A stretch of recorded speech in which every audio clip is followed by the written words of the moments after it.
Hey guys, what's up? It's Joe here with Deranged. So we live in a great time to be in the market for a UTV.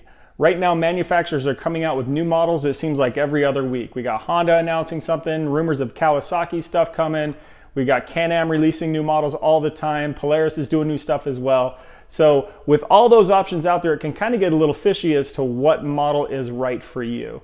In today's video, I want to focus on 3 models for the adventure class rider. Now, to me, the adventure class rider is somebody who's looking for a capable machine where they can have fun with their friends and family, but may not need 20 inches of ground clearance, may not need a turbo or anything else, and maybe looking for something more on the budget side of things. Those 3 models that I'm going to focus on are the Polaris RZR S 1000, the CanAm Maverick Sport Max DPS, and the Kawasaki Teryx4 LE. I'm going to go through some of the features and benefits of each one of those models and then talk about the price and the value that you may get for them and hopefully help you make a decision on which model is right for you. With that said, let's jump into it.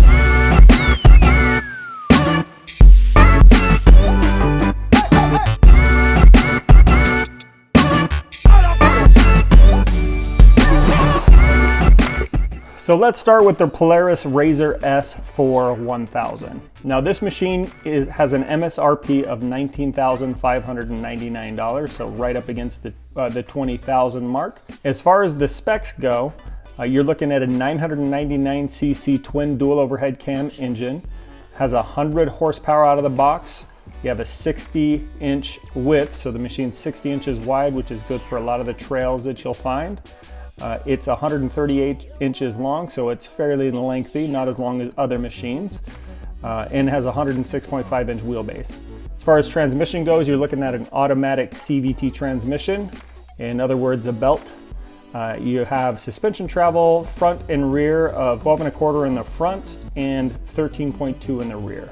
As far as the type of suspension that you're looking at, the RZR comes with dual A-arm front and rear suspension. Ground clearance for this machine is 12.5 inches. Now let's look at the CanAm. So this is the CanAm Maverick Sport Max DPS. Your MSRP on it is $19,599. As far as specs go, you're looking at a 976cc V-twin engine. They call it 1000, it's 976.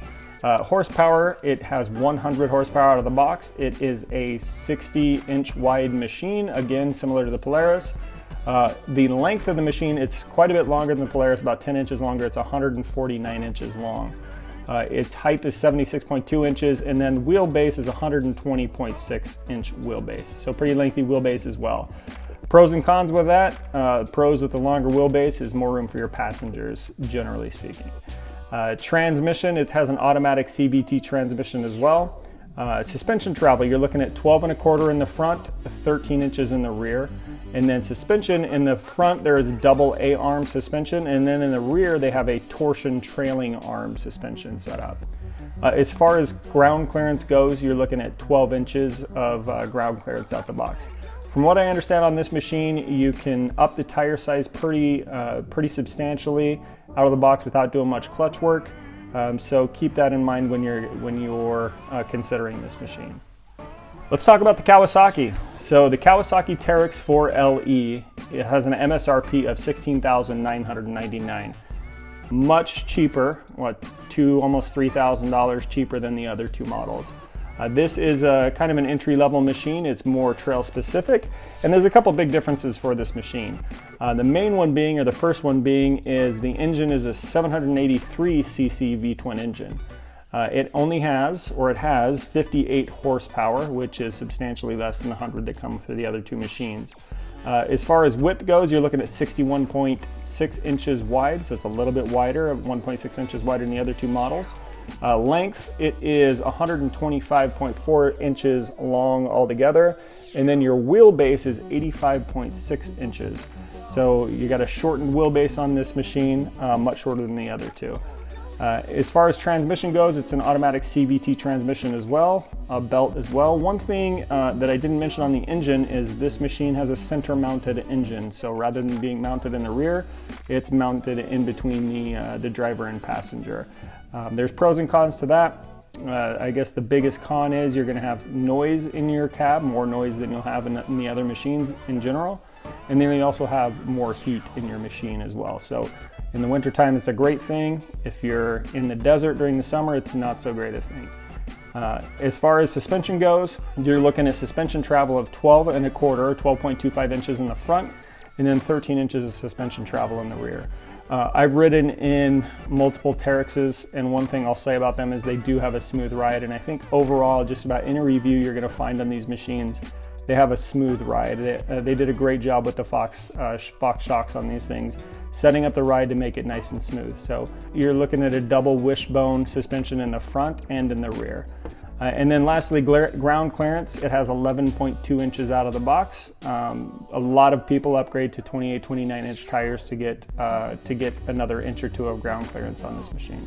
So let's compare all three of these machines side by side. You're looking at, for the RZR and for the Maverick both, you're looking at an MSRP of nearly $20,000. You have it drop down a couple $1,000s for the Teryx. You'll also drop down in CCs and in horsepower, but that's, like I said, it has its pros and cons. As far as the RZR S4 goes, I've heard great things about the machine. A lot of people opt for the XP machines because they have the trailing arm suspension in the rear and they're meant for a little more aggressive work.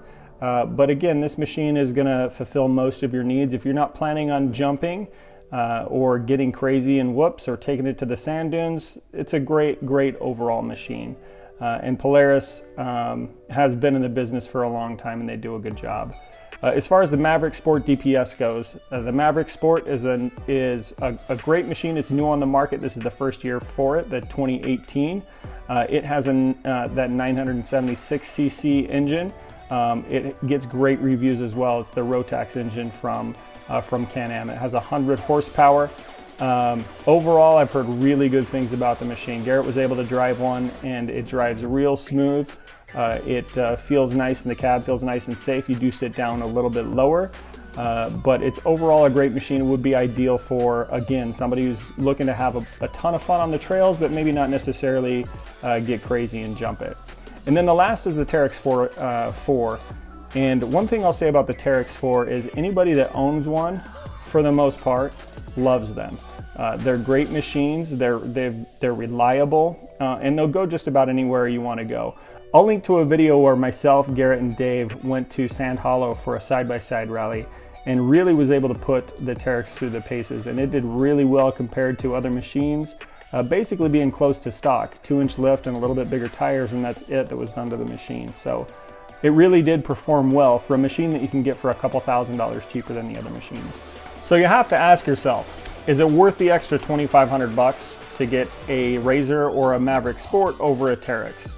Now, before I give you the answer, let me say this first. Garrett, don't kill me. I love your machine. But with that said, there's a few reasons why the answer is yes.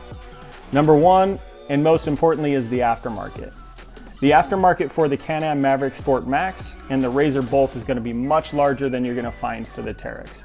Teryx aftermarket is growing, and there is plenty of parts out there for it, but you'll find a much larger aftermarket for accessories with the Maverick Sport Max and with the RZR. The other benefit is horsepower.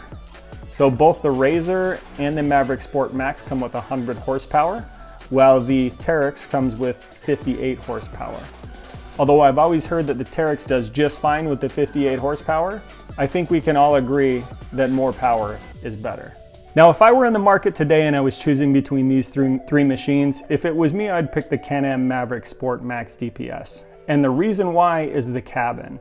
I've sat in this machine multiple times, and I can't tell you how comfortable it is on the inside of the machine. Things seem to be easily accessible. There's plenty of storage options. It's comfortable for you and your passengers, both front and rear.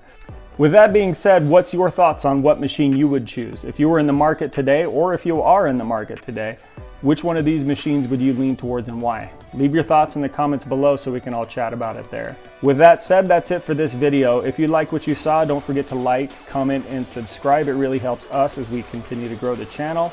You can also support us by buying merchandise off our website at derangedoffroad.com or sharing this video with your friends. We appreciate your support, and we'll catch you on the next one.